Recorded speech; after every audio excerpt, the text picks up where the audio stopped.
प्रिय विद्यार्थियों, मैं रेखा वैष्णव आज आपको हिंदी व्याकरण का टॉपिक उपसर्ग पढ़ाने वाली हूँ। अब उपसर्ग क्या होते हैं? जो शब्दांश किसी शब्द के आरंभ में लगकर, आरंभ मतलब किसी शब्द के पहले लगकर उसके अर्थ में विशेषता ला देते हैं या उसके अर्थ को बदल देते हैं, उसे हम उपसर्ग कहते हैं। जैसे कि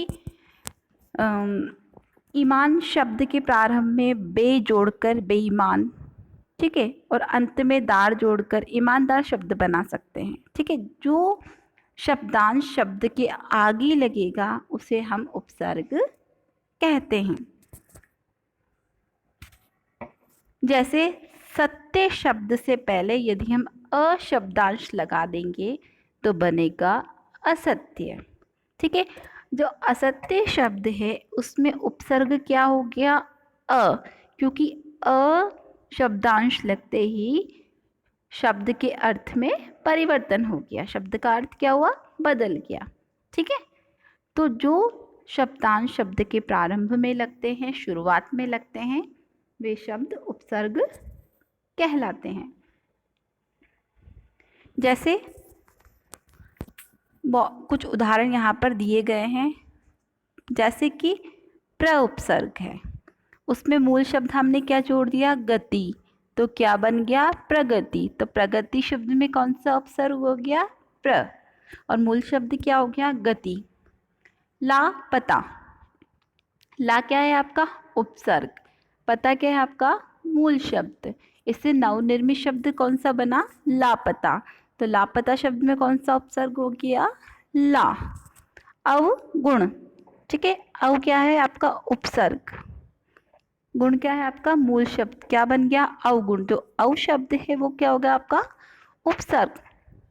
सुमार्ग, सु आपका उपसर्ग और मार्ग आपका मूल शब्द, दोनों से मिलके क्या बना? नवनिर्मित शब्द सुमार्ग।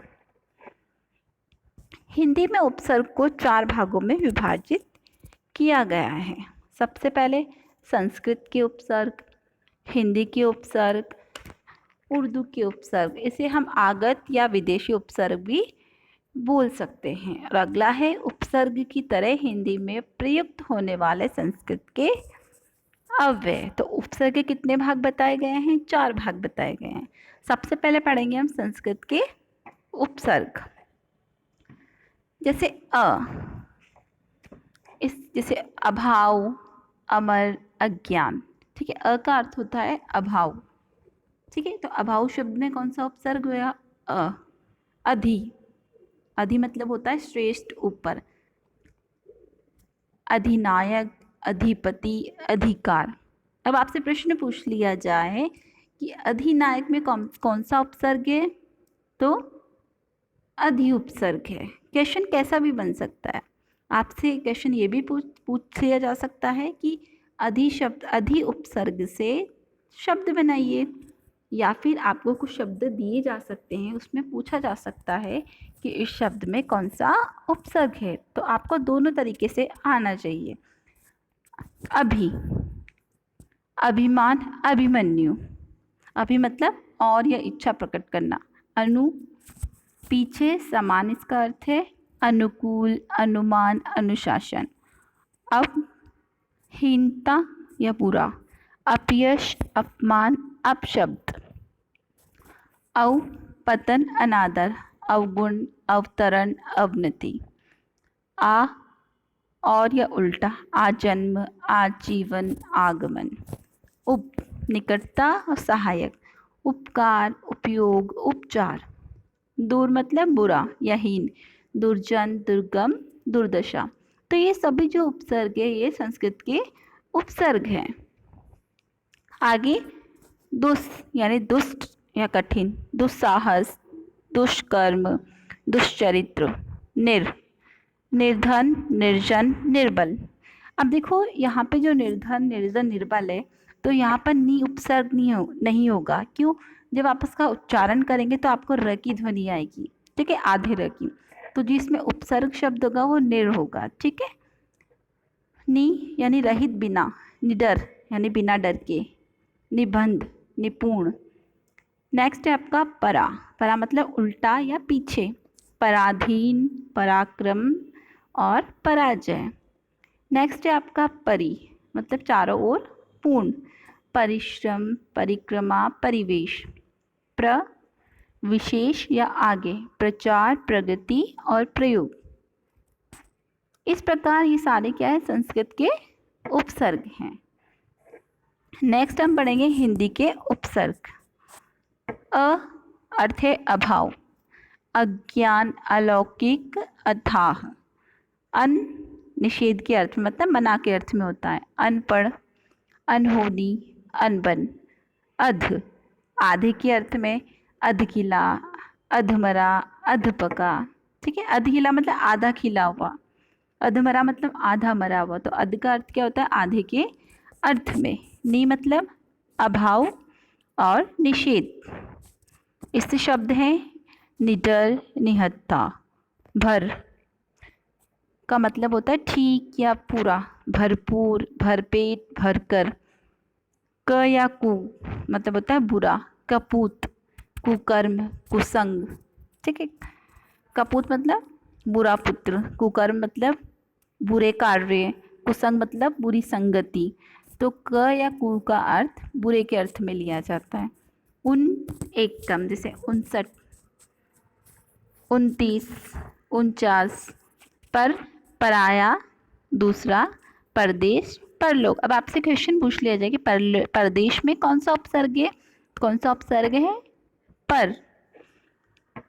अब पढ़ेंगे हम उर्दू के उपसर्ग। इन्हें हम आगत या विदेशी उपसर्ग भी बोला जाता है। जैसे ना, ना का अर्थ है अभाव, नापसंद, नासमझ, नालायक। खुश, श्रेष्ठता में आगे, खुशबू, खुश मिजाज, खुश दिल। हम मतलब बराबर या समान, हम दर्द, हम उम्र, हम सफ़र। कम मतलब हीन, कमज़ोर, कम उम्र, कम बखत। बा अनुस्वार, बा मुश्किल, बाकायदा, बाइज्जत। बद मतलब बुरा, बदबू, बदसूरत, बददिमाग। बे, बे मतलब बिना, बेचैन, बेगुनाह, बेकाबू। ला मतलब बिना, लाजिम, लाजवाब और लापरवाह। ये सारे उर्दू के उपसर्ग हैं। उपसर्ग की तरह प्रयुक्त होने वाले संस्कृत के अव्यय, जो यहाँ पर उपसर्ग शब्द दिए गए हैं वो संस्कृत के अव्यय हैं, उनको भी हम उपसर्ग कहते हैं। जैसे अध, अध मतलब नीचे, नीच। जैसे अधो पतन, अधो गति। तो अधो पतन में कौन सा उपसर्ग है, अध, क्योंकि यहाँ पे विसर्ग लगा हुआ है। ठीक है, नेक्स्ट है अंतर, अंतर मतलब अंदर, अंतरराष्ट्रीय। तो जब हम इसमें उपसर्ग अंतर प्लस राष्ट्रीय, तो अंतर क्या हो गया आपका उपसर्ग और राष्ट्रीय क्या होगा आपका मूल शब्द। अंतःकरण, अंतरात्मा। अलम यानी पर्याप्त, अलंकार, अलंकृत। ये जो यहाँ पर उपसर्ग दिए गए हैं संस्कृत में अव्यय के रूप में प्रयोग होते हैं। ठीक है,